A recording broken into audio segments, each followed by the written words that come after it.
नमस्कार दोस्तों। हमारा देश हमेशा से कजले रिच रहा है।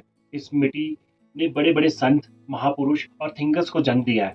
हम अपनी विजडम, वैल्यूज और मॉरल स्ट्रेंथ के लिए पूरी दुनिया में जाने जाते हैं। लेकिन आज कहीं ना कहीं ऐसा लगता है जैसे इंडिया के दो चेहरे बन गए हों, क्योंकि जो हमें बाहर से दिखाया जाता है वो पूरी तरह से सच्चाई नहीं होती।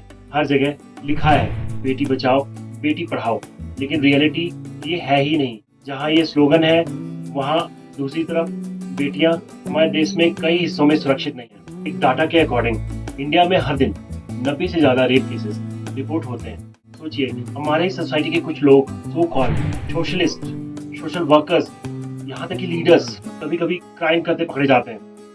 कितना डबल स्टैंडर्ड है।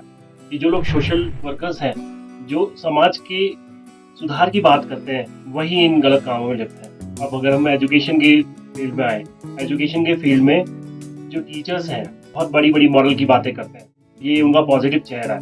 लेकिन जब आप उन्हीं स्कूलों को अगर गौर से देखेंगे तो वो एक व्यवसाय का अड्डा है। वहाँ किताबें, यूनिफॉर्म और जाने क्या क्या बेचा जा रहा है। शिक्षा का तो कोई नाम ही नहीं है। सोचिए, एक ऐसा डबल फेस है जो एक तरफ तो मॉरल की बात करता है, एक तरफ तो अच्छे संस्कार की बात करता है और दूसरी तरफ व्यवसाय बना दी। रिपोर्ट बताती है कि इंडिया में लगभग 7.1 करोड़ स्टूडेंट्स प्राइवेट ट्यूशन ले रहे हैं। अर्बन एरियाज में 50% स्टूडेंट ट्यूशन पर डिपेंड करते हैं। और यहाँ तक कि क्लास 5th के अगर बच्चे को क्लास 2nd की बुक दे के पढ़वाएं तो वो ढंग से रीड नहीं कर पाएगा।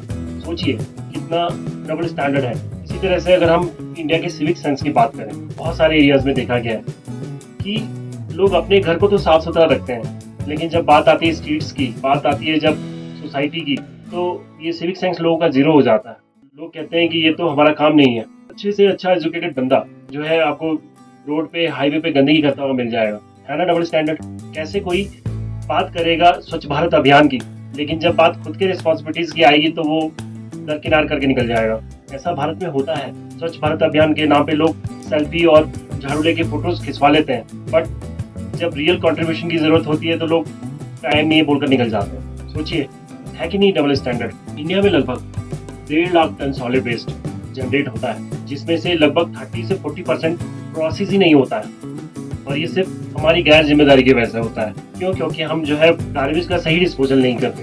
सोचने वाली बात है कि हम कितने गैर जिम्मेदार हैं। दोस्तों, आज इंडिया की दो तस्वीरें बनती जा रही हैं। एक जो हम पेपर्स में और मीडिया में देखते हैं, और एक जो रियल लाइफ में है। लालच और दिखावा उन्हीं को बदलता जा रहा है। जो हमें सही मायने में करना चाहिए वो हम करते नहीं हैं। जिनकी रिस्पॉन्सिबिलिटीज़ हैं वो अपनी रिस्पॉन्सिबिलिटीज़ को ठीक से नहीं निभाते। कहीं ना कहीं ये सवाल खड़ा होता है कि सुधार कैसे होगा। एक विकसित राष्ट्र का सपना हम सभी देखते हैं, लेकिन विकसित राष्ट्र बनाने की जिम्मेदारी किसकी है? क्या हमें नहीं कंट्रीब्यूट करने की ज़रूरत है? क्या हमें एक अच्छा सिविक सेंस लाने की ज़रूरत नहीं है हमारे आने वाली पीढ़ी को? क्या हम नहीं चाहते कि हम एक अच्छा सिविक सेंस दें? गौर करिए, एक अच्छे राष्ट्र के लिए रिस्पॉन्सिबल होना बहुत ज़रूरी है।